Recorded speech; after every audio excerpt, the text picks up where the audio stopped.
Olá, bom dia, boa tarde, boa noite, depende da hora que você está assistindo. Agora esse episódio aqui é com o Pedro. Pedro, seja muito bem-vindo. Obrigado. Gratidão aí pela sua presença. Pedro, aqui a gente começa já numa dinâmica diferente. Eu não conto nada sobre você e eu deixo que você conte um pouquinho da sua história, para que quem está lá do outro lado vai começar a traçar uma imagem, cada um com a sua versão de quem é o Pedro, o que o Pedro faz, enfim, e qual a importância da sua existência. Então, vamos lá. Conta um pouquinho pra gente, Pedro, um pouquinho da sua história de vida. Onde você nasceu, né? Como é que foi a sua jornada? Beleza. Bom, eu nasci no Rio, eu sou urbanoide, como a gente chama, né? Mas desde pequeno, assim, adolescente, eu sempre fui muito pro interior, porque a minha família tem uma fazenda em Queluz, né, no interior de São Paulo, bem na divisa ali entre Rio e São Paulo. Então, eu sempre tive um contato muito grande, obviamente, né, com natureza, bicho, animal. Então, assim, acho que eu sempre tive isso dentro de mim. Mas sempre vivi na cidade, fiz faculdade, fiz colégio na cidade, né? Então sempre tive muito essa vida meio no campo, meio na cidade, enfim. E aí me desenvolvi assim nessas duas frentes. E aí, tipo assim, já emendando um pouco, dando uma dica já do que eu trabalho, né? À medida que eu fui, né, procurando o que eu gostava de fazer, né, pensando o que eu queria fazer da minha vida, eu descobri a agrofloresta, né, agricultura, durante um curso de permacultura que eu fiz no Cerrado, né, com alguns amigos. Que legal! Bem lá numa ecovila. E assim, para mim, olhar para uma agrofloresta foi uma descoberta, assim, porque foi a coisa mais bonita que eu já vi na minha vida, né? Olhar uma agrofloresta bem manejada, bonitinha, assim, né? Então, a partir do momento que eu olhei, eu fiquei muito curioso para saber como que construía aquilo, né? Como que fazia, quais eram as misturas, quais espécies, né? Por que fazer daquela forma? Então, assim, contando um pouquinho, assim, da minha trajetória e do porquê eu trabalho com isso hoje em dia, né?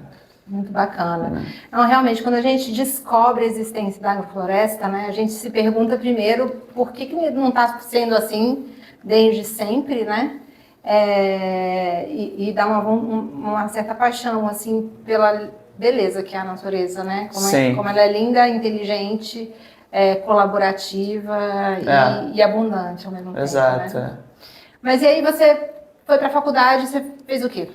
Então, aí eu fui para a faculdade, na verdade eu fiz aqueles testes vocacionais para saber o que eu queria fazer, e aí deu engenharia ambiental, que era bem essa mistura, assim, porque eu já era bom em exatas e tinha parte ambiental. Eu falei, bom, fazer engenharia ambiental também estava super na moda na época, e aí eu entrei no curso, gostei muito, assim, do curso, né, fui descobrindo dentro da faculdade coisas que eu gostava mais, porque o curso até então era muito voltado para a parte também de saneamento, né? Porque engenheiro ambiental, muita gente não sabe o que faz, mas também trata muito a questão do esgoto, dos resíduos, né?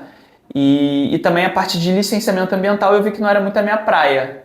E aí eu falei, durante a faculdade, né, voltando um pouquinho no tempo de novo, eu fiz esse curso e aí eu comecei a estagiar dentro da faculdade com hortas urbanas. Tinha uma horta suspensa, assim, em cima de um telhado, e aí eu comecei a trabalhar ali, né, como estagiário, ganhava bolsa, e aí a gente tinha uma parceria com as escolas do município da região que as crianças iam para ter um dia de educação ambiental, ver como é que plantava, como é que colhia alface. É ali que eu comecei assim, a me apaixonar pela agricultura e também por essa parte de educação, né? E ali foi o start inicial, né? Então aí eu me formo na faculdade, né? Fiz intercâmbio também, já abri muito a mente assim, no intercâmbio também.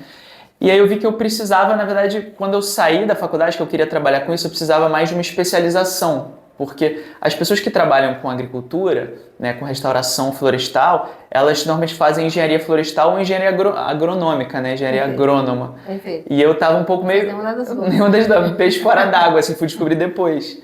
Aí eu fiz uma pós em sistemas agroflorestais na Rural. Né? Que legal. Foi quando eu comecei a me especializar mais, assim, daí pra frente foi... Aí tiveram vários, como é que se diz, desvios de rota. Eu também, né, já trabalhei como produtor de açaí Jussara, que é uma curiosidade, né?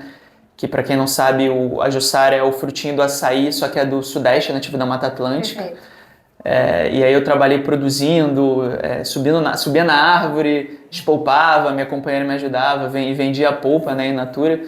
Aí depois eu fui trabalhar com energia solar, com energias renováveis, que foi quando eu entrei na área comercial, porque eu comecei a trabalhar vendendo painéis solares, né? Eu vendia no B2C mesmo. E aí foi quando tudo se juntou assim no quebra-cabeça, porque eu juntei depois, na verdade, aí depois disso, quando eu entro na Atlas, eu junto essa parte comercial que eu ganhei de experiência com toda essa parte de agricultura regenerativa, entendeu? Então, é onde eu tô no momento. Então, mas assim, antes da gente falar da Atlas, eu acho que é impossível a gente falar de agrofloresta sem falar do Ernest, né? Sim, também. Que eu acho que ele tem tanta sabedoria que ele carrega ali dentro dele. E eu não sei se você sabe que a gente é do Distrito Federal, né? Então, eu tive lá no sítio do Juan, né? Fiz uma imersão lá com eles também. E aí a gente percebe que é muito possível, né? Sim. A gente tem aqui também no interior de São Paulo também uma fazenda que produz em escala. Fazenda toca, né? Fazendo esses produtos que são 100% orgânicos, altamente saudáveis, né? E que fazem um processo de troca sistêmica que estabelece um equilíbrio, etc. Sim. Então a gente vê que uma contribuição de uma pessoa que tem uma sabedoria dessa pode ser uma transformação para a saúde de uma população inteira, e ele prova que é possível plantar água.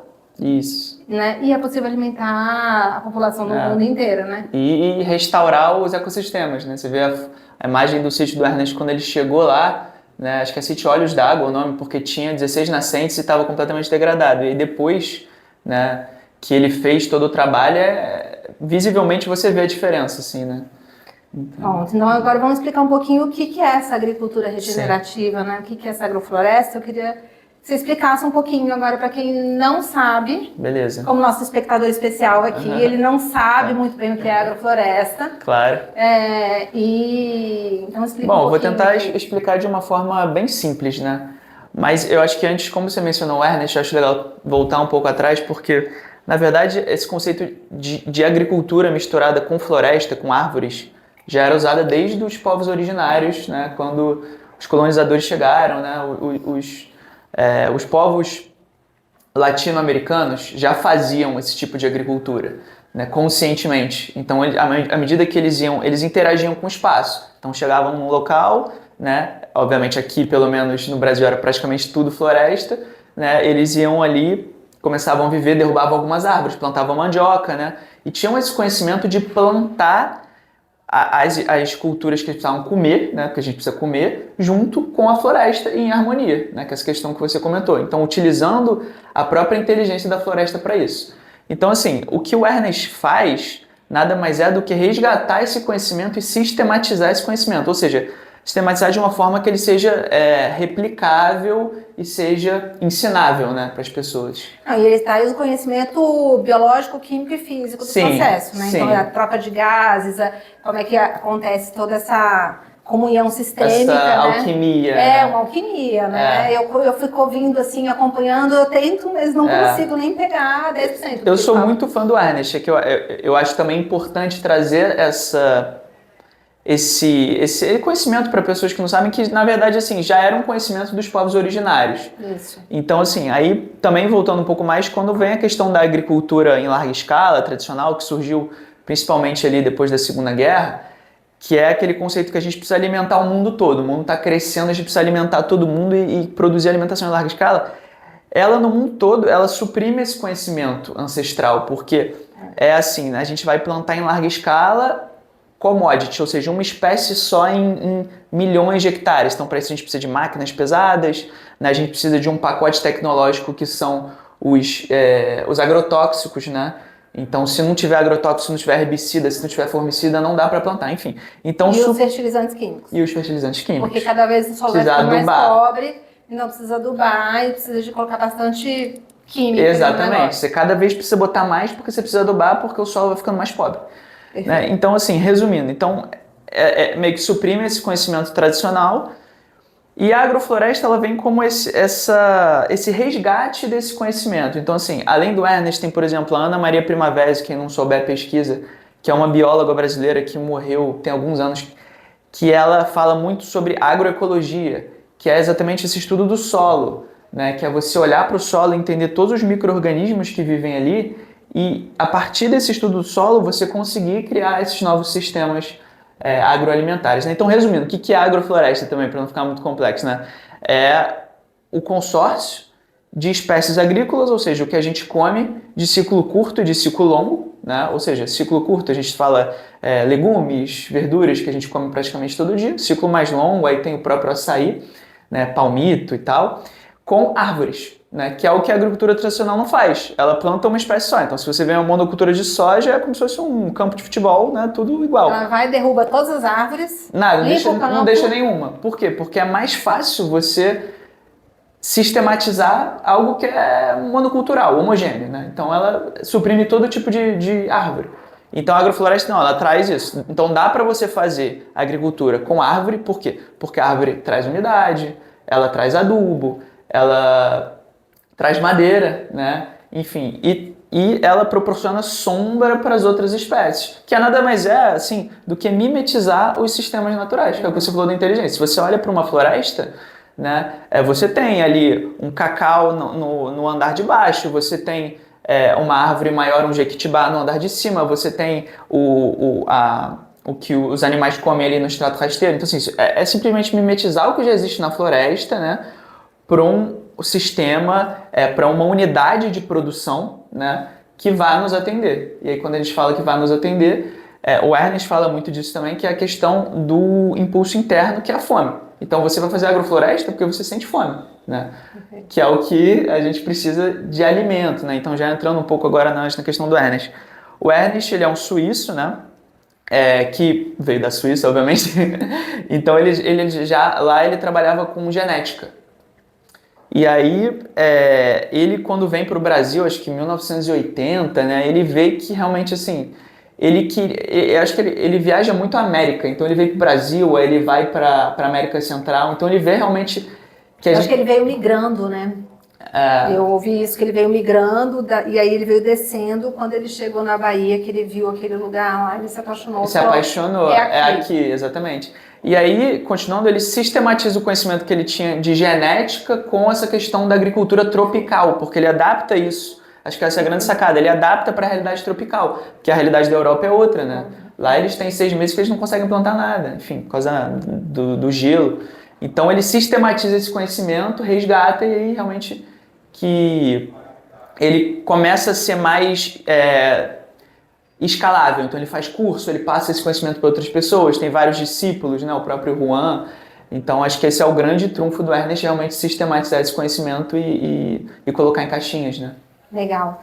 O que eu acho legal trazer aqui agora, só para as pessoas fazerem essa conexão entre mudanças climáticas, aquecimento global e qual a diferença desses tipos de culturas, né? Então, quando a gente tira tudo do solo, nós estamos tirando a segurança do solo, da estrutura, porque as raízes das árvores fazem parte dessa estrutura que mantém a segurança e a própria infiltração. Então, os alagamentos também eles acontecem muito quando a gente faz as retiradas. A próprio sistema de carbono, né? Então, assim, as árvores são um elemento que captura o carbono da atmosfera e depois insere ela de volta no solo. Então, quando você tira isso e faz uma monocultura, também estamos tirando esse processo. Os fertilizantes são grandes emissores também, principalmente de metano e óxido nitroso. Então, quando a gente fala de agrofloresta e a gente consegue fazer, e aí eu vou pedir para você usar esse gancho, fazer uma proteção das pragas de forma natural e também evitar não só as toxinas, né, enfim, e os agrotóxicos, mas também a agrofloresta não precisa usar fertilizante. E aí conta também como é que a agrofloresta faz esse processo de se autonutrir, não só com a mistura das espécies. Tá, então eu vou começar do final. Bora. Tem bastante assunto pra gente falar, né? E aí você vai, enfim, direcionando. Eu acho que, assim, tem alguns mitos que vale a pena também a gente quebrar. É um mito de que a agrofloresta não usa fertilizante. Ela usa, mas usa menos. Perfeito. Né? Muito porque é aquilo que a gente falou. Com a própria... essa mimetização da natureza, você vai usar as podas das árvores você vai usar as folhas, você vai usar o carbono, né, da parte lenhosa para ser o adubo do próprio sistema. Né? Então a agrofloresta, tem gente que chama de agricultura de processos porque ela usa muito esse processo de podas. Então você usa menos fertilizante, menos adubo químico, né? Mas você pode usar. Não significa, principalmente no início, né? Quando você chega numa área muito degradada, então é normal colocar, a gente usa esterco, a gente usa calcário, a gente usa pó de rocha, né? Mas a tendência é que você use menos, que é, voltando àquilo que você falou, na agricultura tradicional, você cada vez tem que usar mais, é o contrário. Perfeito. Então é um gráfico para cima. Engenharia reversa. A agrofloresta você vai reduzindo, né? Então por isso que você tem uma economia circular, você tem uma redução, né? Uma economia de dinheiro em gasto de insumo, e isso vai sendo ciclado ali dentro, né? Então, assim, tem muito... Combate às pragas. E combate às pragas, vamos lá. Né? Então, eu acho que a questão principal é entender... Vamos falar da formiga, por exemplo, que é uma praga que as pessoas gastam muito dinheiro, né? A formiga é como se fosse uma polícia ambiental. Então, se você plantar algo que está doente, a formiga, né, ela tem a capacidade de entender aquilo, ela vai e ela poda. Ela come aquela folhinha ali porque aquela planta não está adaptada para aquele sistema, para aquele ambiente. Ela é uma polícia ambiental. Então, na verdade, o que o ser humano faz, ele não entende a causa e ele trata só o problema, né? Como se fosse a doença. Ele vai e dá o antibiótico e mata a formiga. Então, isso não resolve, porque você tem que ficar gastando dinheiro matando formiga toda hora. Já na agrofloresta, como você pode trabalhar com 10 espécies diferentes, você pode usar até espécies, enfim, aromáticas, a formiga, ela, por mais que ela identifique que uma determinada plantinha ali está doente, ela não vai conseguir eliminar tudo. Ela vai eliminar só aquela plantinha, mas você tem outras espécies ali em volta que vão, como é que se diz? Elas vão atenuar esse problema, né? Então, assim, falando de manejo integrado de pragas, por exemplo, né? Existem outras pragas, por exemplo, besouro, né? E a maioria das pragas estão relacionadas com a saúde do solo. Isso a Ana Primavera fala muito. Se você tem um solo doente, você vai ter uma planta doente e você vai ter um ser humano doente. Se você tiver um solo sadio, um solo bem nutrido, porque você tem que dar alimento para o solo, né? Acho que esse é o principal. Se você não der alimento para o solo, ou seja, matéria orgânica, né, esterco, humus, madeira, isso tudo é alimento para os micro-organismos do solo. Se você não der, o solo vai ficar doente, e aí o solo doente ele está diretamente ligado com as pragas. Eu acho que essa é a chave que a agrofloresta entende, né? Então ela dá alimento para o solo e aí você tem uma quantidade muito menor de pragas atacando a sua lavoura. Mas tem praga e tem uso de fertilizante. Né? Então, e tem mais uma coisa que eu acho importante citar, que é a questão do orgânico, que muita gente confunde. Mas agrofloresta é orgânico, não é orgânico? Não necessariamente. Então você tem a agricultura orgânica, que é feito da mesma maneira, só que sem uso de agrotóxico nenhum. Né? E a agrofloresta não precisa também ser orgânico. Né? A gente, por exemplo, no nosso plantio, hoje em dia até, a gente viu que para fazer em larga escala, quando eu digo, né, várias empresas, você tem que usar um ou outro herbicida, né, para matar o capim, por exemplo, porque é muito difícil você fazer em larga escala sem usar nada. Né? Então, assim, a agrofloresta ela pode usar, sim, alguns herbicidas, agrotóxicos, mas a tendência é usar menos, resumindo, né? Perfeito. Acho que é muito isso. Cameraman, tá tudo bem aí? Tá.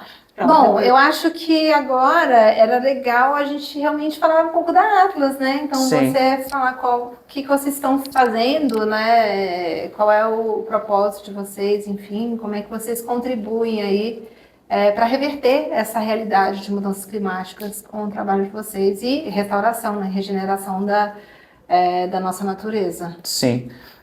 Bom, vou resumir um pouco o que a Atlas faz. A Atlas trabalha com projetos regenerativos, né, que inclui as agroflorestas, mas não só isso. Então a gente normalmente olha para um território. A Atlas trabalha muito com a estruturação de territórios, né? Então a partir das unidades de produção, que são as propriedades, e da estruturação desse território. Quando eu falo estruturação, aí eu estou falando de toda a cadeia de insumos, né, de capacitação dos profissionais, de toda essa cadeia que vai propiciar realmente a gente ter uma agricultura regenerativa em maior escala, né?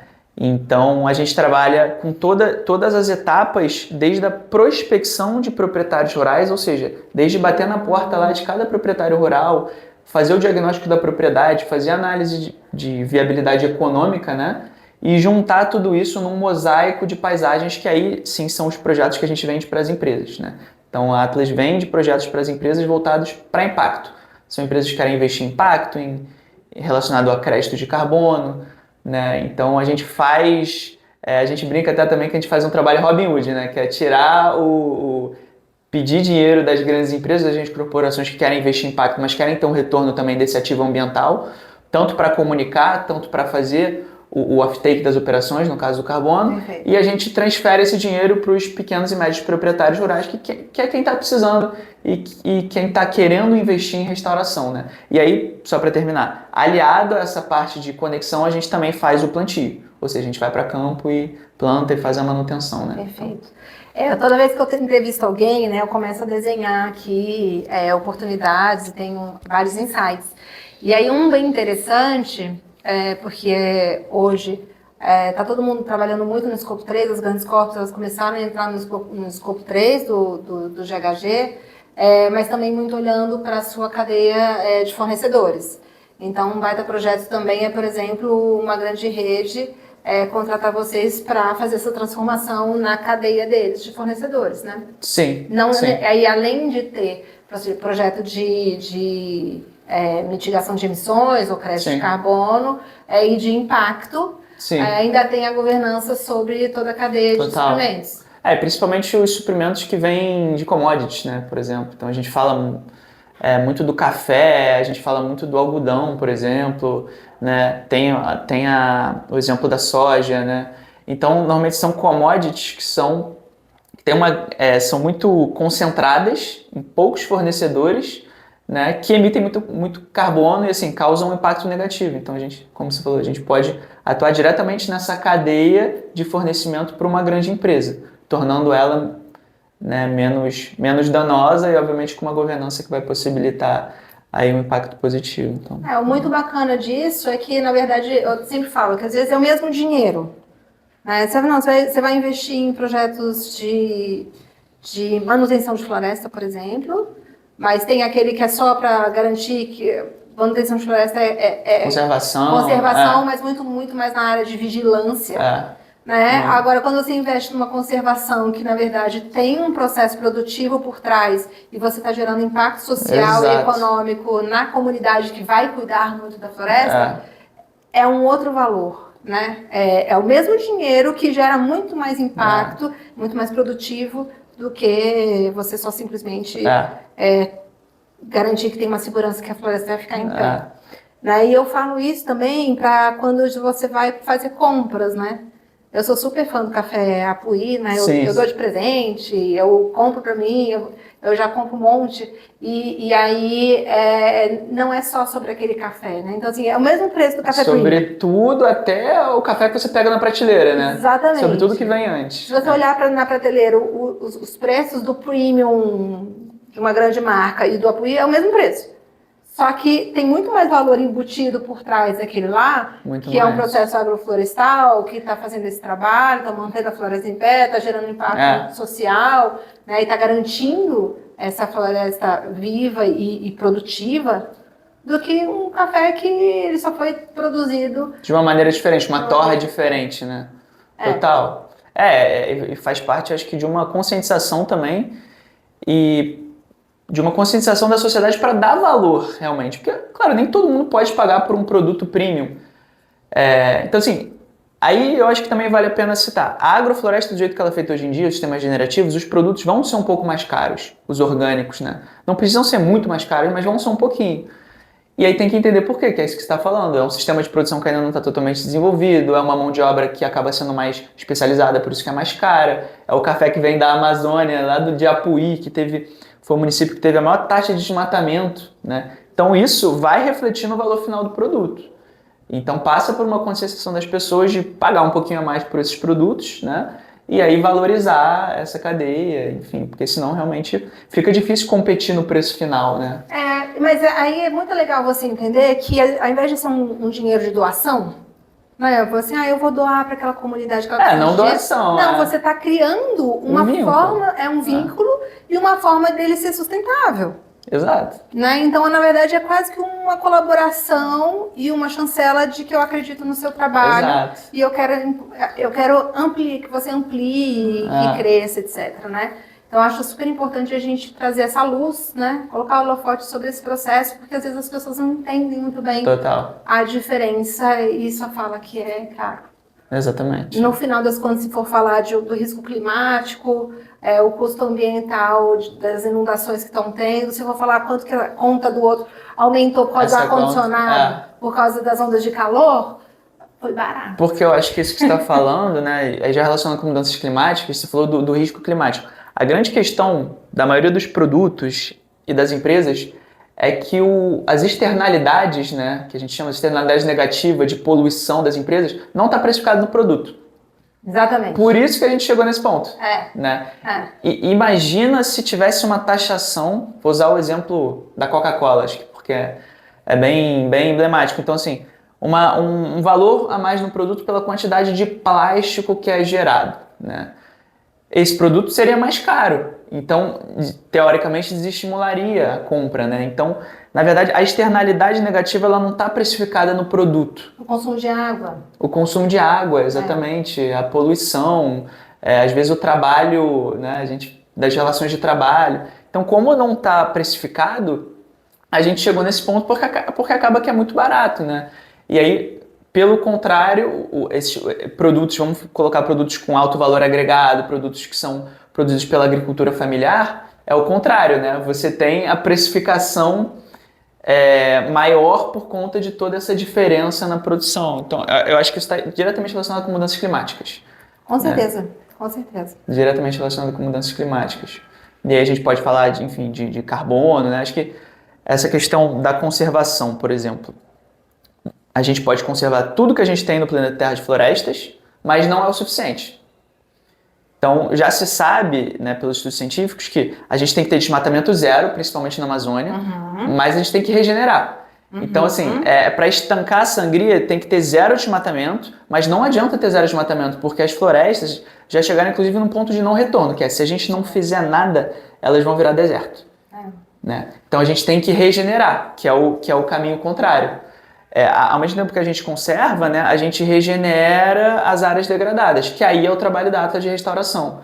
Então tem toda essa... Acho que é importante falar também para o público mais leigo, né, principalmente quando a gente fala de carbono, tem esses dois tipos de precificação de carbono. Você tem a precificação de conservação, né, que é deixar de emitir carbono para a atmosfera pela floresta que já está em pé, então você vai precificar aquele carbono e você vai premiar a galera que mantém a floresta em pé produzindo café lá na Amazônia, produzindo cacau, enfim, fazendo artesanato sem derrubar a floresta. Isso é o prêmio do crédito de carbono pela floresta que já está em pé. E você tem o outro prêmio, que é o crédito de carbono de restauração, que é o contrário. Então você pega uma área degradada, que teoricamente tem muito pouco carbono ali no solo, e aí você restaura a floresta, que essa floresta obviamente vai armazenar carbono da atmosfera e aí você vai, esse delta de carbono, né, absorvido é que ele vai gerar os créditos. Então essas duas diferenças principais, mas acho que a mensagem é conservar só não é suficiente, principalmente com atividade de comando e controle, né, com multa que o IBAMA faz, a gente tem que fazer o caminho reverso de incentivo, né? Incentivos para a restauração, exatamente. Né? Então a gente precisa, para combater as mudanças climáticas, a gente precisa dessas duas principalmente. Perfeito. Né? Eu não ia fazer esse spoiler, mas eu não consigo não fazer essa provocação, porque nós vamos ter mais duas pessoas aqui falando sobre isso, mas eu queria já começar, porque eu acho que é um assunto urgente e necessário também de começar a trazer. A gente viu agora a seca na Amazônia, né? E a gente sabe que a restauração das bacias, né? Assim, tá no Cerrado, né? Então, a gente não tem 100% de um conhecimento para trazer essas métricas, essa comprovação, porque a gente está falando de fluxo de água, então a água ela circula pelo planeta, né? Então, se está faltando água na Amazônia é porque em algum lugar ela deixou de ser fornecida e esse fluxo não está chegando lá. Isso é muito importante ser consciência. Por quê? Porque tanto a mídia quanto, assim, quem toma decisões e até as empresas também, elas colocaram muitos holofotes sobre a Amazônia. A gente vê vários programas sobre a Amazônia, a gente tem muitos projetos da Mata Atlântica também, mas não se fala do Cerrado. Muito pouco, né? E eu, como sendo do Distrito Federal e entendendo que a gente perdeu 80% desse ecossistema, que era o maior do Brasil, segundo maior bioma. Isso. Então eu acho que a gente precisa trazer um pouquinho dessa relação sistêmica. Total. Né? De entender que não é um. Né? São todos. E o Cerrado, ele sofre um pouquinho mais porque ele tem um poder de absorção de CO2 menor. E aí as empresas não querem investir em projetos de restauração de Cerrado, porque isso não vai dar a quantidade de carbono que eles querem por árvore, né, por plantio, que dá uma da Amazônia, por exemplo. Então, assim, é um baita desafio, mas é muito interessante de trazer essa luz de que se a gente não restaurar o Cerrado, vai faltar água na Amazônia. Se não tiver água para as árvores da Amazônia também vão cair. Então, só valida um pouquinho tecnicamente o que eu falo, porque, sei lá... Não, acho que tá certíssimo. Eu também, assim, não sou expert em climatologia, né, em todas essas relações, porque, como você falou, tá tudo interligado. Não tem como você avaliar o bioma Amazônia sem avaliar o Cerrado, a Caatinga, a própria Mata Atlântica, tá tudo interconectado no mundo todo, né? Então, assim, acho que tem até algumas coisas que vale a pena a gente explicar aqui. Então, por exemplo, a Amazônia é o pulmão do mundo. Certo e errado, porque a Amazônia ela produz muito oxigênio, mas ela também consome muito oxigênio. Né? Então, estudos dizem até que ela tem um delta quase neutro ali, né, do que ela produz e do que ela consome. Mas falando especificamente da água, que é o que você citou, que está diretamente ligado com as florestas, né? O que eu sei é que o Cerrado ele é a caixa d'água do Brasil, que você tem ali o aquífero Guarani, né, se eu não me engano. São as 3 bacias. As 3 principais bacias, né, debaixo do solo, que são os aquíferos, e é a grande caixa d'água do Brasil, que vai alimentar acho que, enfim, diversos rios, corpos hídricos que alimentam o Brasil todo, né? E assim, a Amazônia ela é muito importante para o sistema hídrico da América, porque você tem toda essa evapotranspiração das florestas, ou seja, essa umidade que vai para a atmosfera, ela viaja. Então ela dá chuva no centro-oeste, ela dá chuva no sudeste, ela dá chuva no Uruguai, na Argentina. Então, se você aumenta o desmatamento da Amazônia, você vai influenciar as chuvas no Brasil inteiro, inclusive no Cerrado, que vai alimentar essa caixa d'água. Então, um é dependente do outro, tanto a Amazônia do Cerrado, tanto o Cerrado da Amazônia, né? Porque se não tiver chuva, esse solo ele vai ficando seco, né? Que é o que acontece, que é o que está acontecendo, né? E aí, eu acho que assim, o Cerrado ele é um bioma riquíssimo também. Acho não, tenho certeza, né? Só que ele é muito menos valorizado que a Amazônia, porque historicamente, enfim, tem diversos. E ele é o bioma, como você falou, que mais sofre com o desmatamento, ou seja, com a fronteira agrícola, com a transformação de áreas de vegetação nativa em plantio de soja. Você que mora lá, né? Você anda... assim, são hectares e hectares de milho. E algodão, né? Então ele é um dos biomas que mais sofrem. Ele e a Caatinga também, que é pouco valorizado. Só que a gente fala menos. Né? A Caatinga é a mais a abandonada. A mais abandonada, exatamente. E o Sudeste, se você for pegar a Mata Atlântica, já destruiu quase tudo, né? Então tem 7, 10% de vegetação nativa. Então a gente tem que realmente se apegar ao que ainda existe. E aí... acho que também finalizando essa questão climática, né, como está tudo interligado. Então, assim, as secas que a gente viu agora na Amazônia, né, os rios quase secaram, o Rio Negro praticamente secou, é o rio com o maior volume de água do mundo. Assustador. Essa água toda da Amazônia, ela nasce nos Andes, né? Você tem a cordilheira dos Andes ali, toda a parte do Peru, vem desde o Chile até lá em cima. E essa água que derrete é que ela alimenta os rios da Amazônia. Então, como está tudo interligado, né?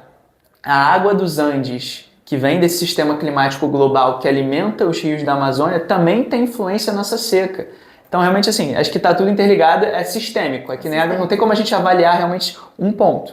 A gente tem que realmente olhar para esse problema complexo com soluções complexas e não soluções simples, porque... realmente não vai dar. Aí, assim, só para deixar uma pontinha de esperança. Finalizar com esperança, né? É importante.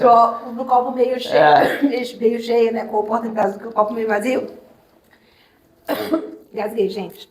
Saúde. Tem um livro do Paul Rock que ele traz 100 soluções para reduzir, reverter mudanças climáticas, né?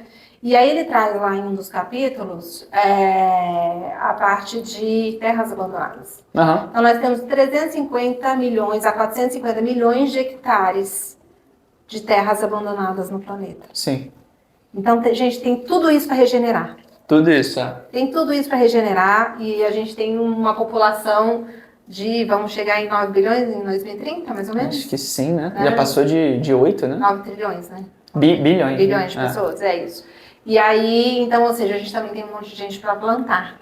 Né? Tem um monte de gente para alimentar também, né? Tem um monte de gente para alimentar também. Mas a alimentação, né, a gente percebe que tem muita perda dentro do processo. Tem, também, né? Então, a questão não é produção, né? Porque se fosse só produção, tava todo mundo bem alimentado. É distribuição, logística e as perdas, né? Então, enfim, a gente tem que olhar para esse lugar e saber como é que você pode contribuir com isso e fazer essa transformação, é isso? Então, é isso que nós estamos fazendo aqui e acho que é isso que a gente está trazendo nesse podcast, que é de sair da teoria para a prática, para a gente inspirar essas pessoas a irem para a prática também. Sim. Então, Pedro, obrigada pela sua participação, obrigada por estar aqui. E nós vamos colocar ali como é que a gente te encontra, né? Seus contatos. O arroba ali. O site, o arroba, na edição daí, para as pessoas entrarem em contato com você. Beleza, obrigado a vocês pelo espaço e foi muito proveitoso bater esse papo com você, assim, papo bem informal, e espero estar de volta. Massa. Valeu. Obrigada. Tchau, gente. Até a próxima.